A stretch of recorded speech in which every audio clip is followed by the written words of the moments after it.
What's up guys, Consec here, back again for another video. And today we'll be checking out the ROG Falchion, a 65% premium wireless mechanical keyboard from ASUS. With the influx of small form factor keyboards hitting the market, what edge does the ROG Falchion have? We'll find out shortly.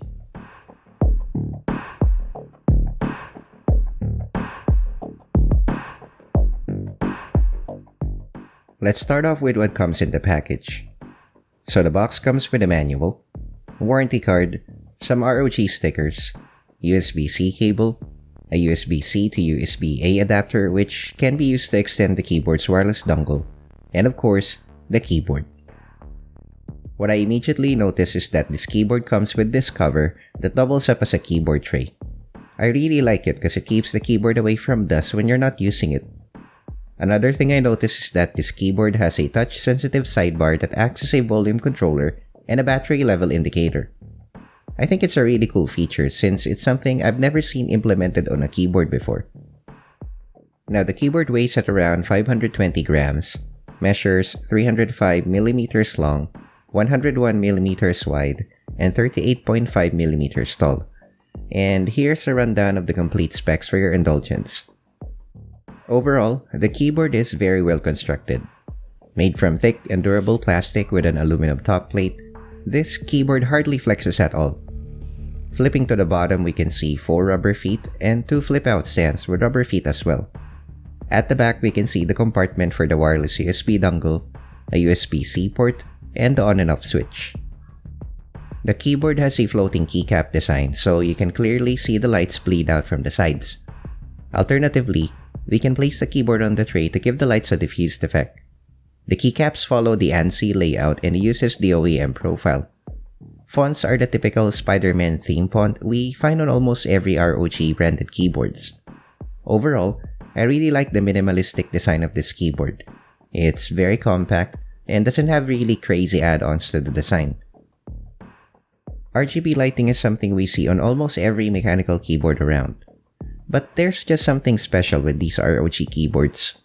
The lights are substantially bright, well diffused, and transition smoothly.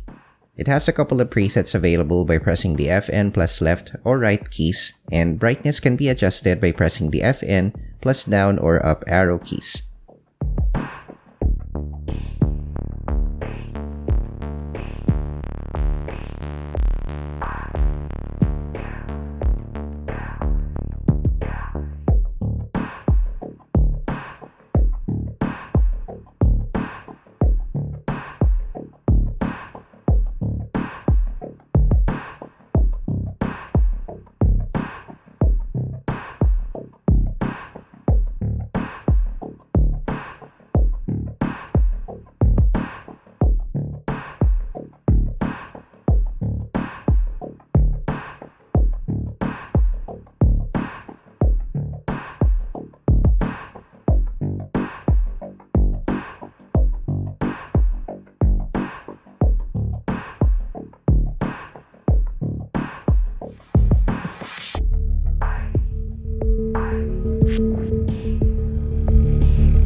Alright, now let's talk about the 65% layout.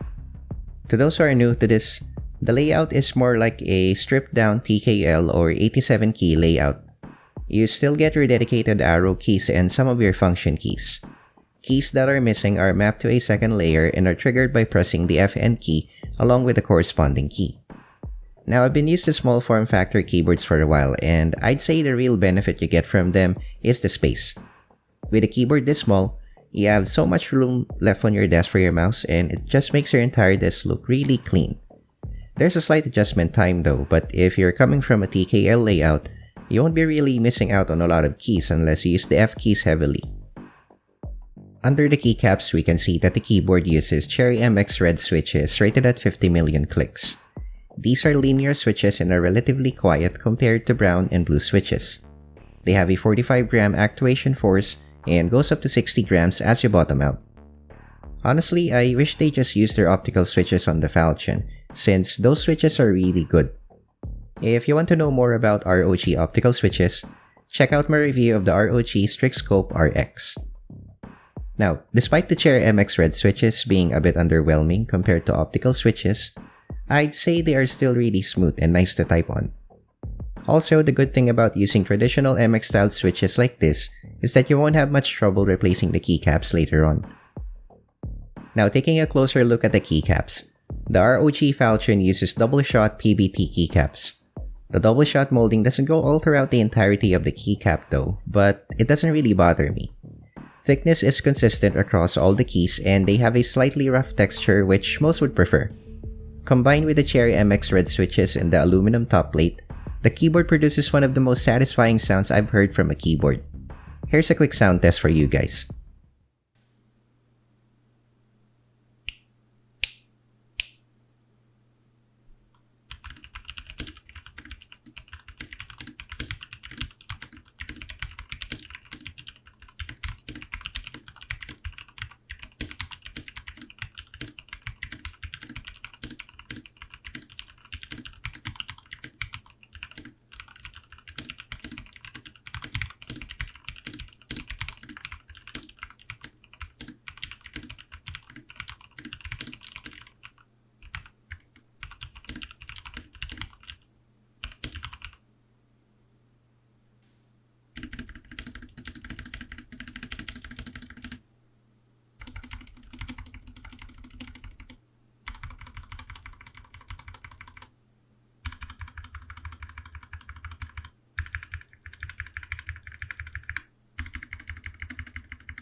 Now you may have noticed earlier that there's some slight rattling when I hit on the spacebar, enter, and shift keys. I guess it would have something to do with the stabilizers on the copy I got. They seem to be not lubed at all.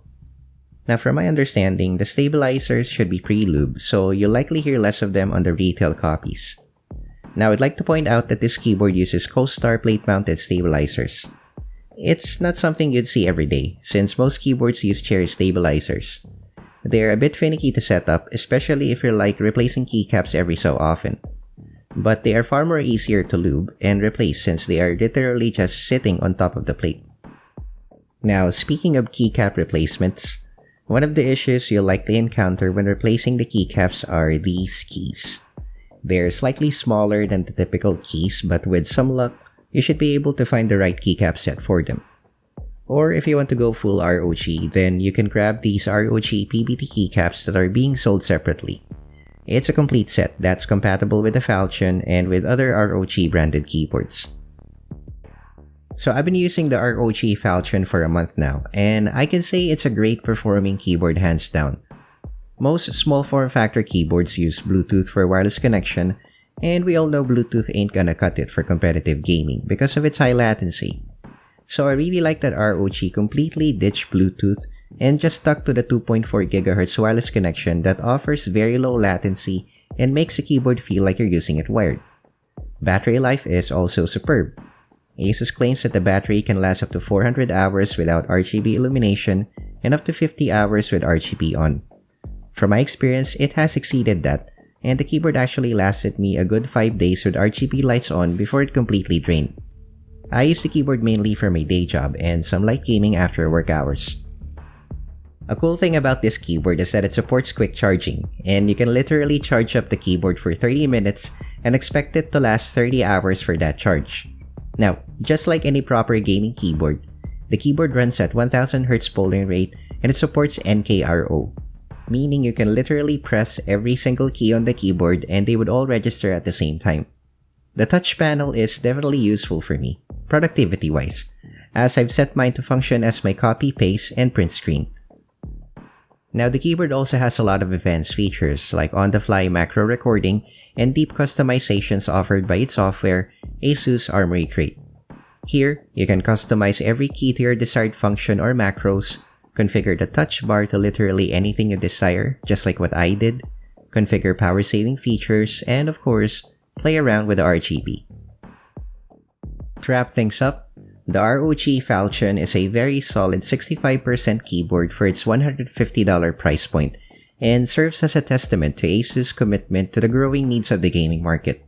You get a great performing wireless mechanical keyboard, a really useful touch panel, a nice looking cover, and PBT keycaps on top of its already good looking design and excellent build quality. That's it for this video. Big thanks to ASUS for sending this in. Like, dislike, comment down if you have questions or anything to say. Get subscribed so you don't miss out on my next uploads, and as always, thanks for watching and see you guys soon.